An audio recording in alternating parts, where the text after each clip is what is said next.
তো আমি আপনাদের দেখানোর চেষ্টা করতেছি আপনারা কিভাবে অন পুশ এবং অফ পুশ এবং ইন্ডিকেটর কিভাবে লাগাবেন। তো এখানে কানেকশন খোলা আছে অনেকগুলি, তো সেক্ষেত্রে আমি দেখানোর চেষ্টা করছি। এটা ইন্ডিকেটর ল্যাম্প, এটা হচ্ছে অন আর এটা হচ্ছে অফ, ঠিক আছে। তো এখানে আপনার যে যদি আপনার একটা ম্যাগনেটিক কন্ট্যাক্ট ম্যানুয়ালভাবে ধরাতে যান তাহলে অবশ্যই আপনাকে অন সুইচ এবং অফ সুইচ লাগাতে হবে।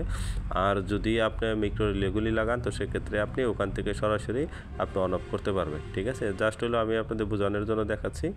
তো এগুলি যতগুলি দেখতেছেন সব হচ্ছে আপনার অন সুইচ এবং আপনার এগুলি সব অন। আর ওই পাশের এটা সরাসরি আপনার এই যে ম্যাগনেটিক কন্ট্যাক্টের সাথে সংযোগ আছে, সেক্ষেত্রে রিলে ব্যবহার করা লাগে। তো আমি আপনাদের সবই ডিটেলস বোঝানোর চেষ্টা করব ইনশাল্লাহ।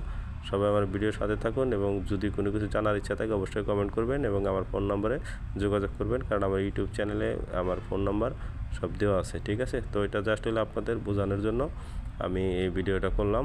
ঠিক আছে, সবাই ভালো থাকবেন এবং আমার জন্য দোয়া করুন। আসসালামু আলাইকুম।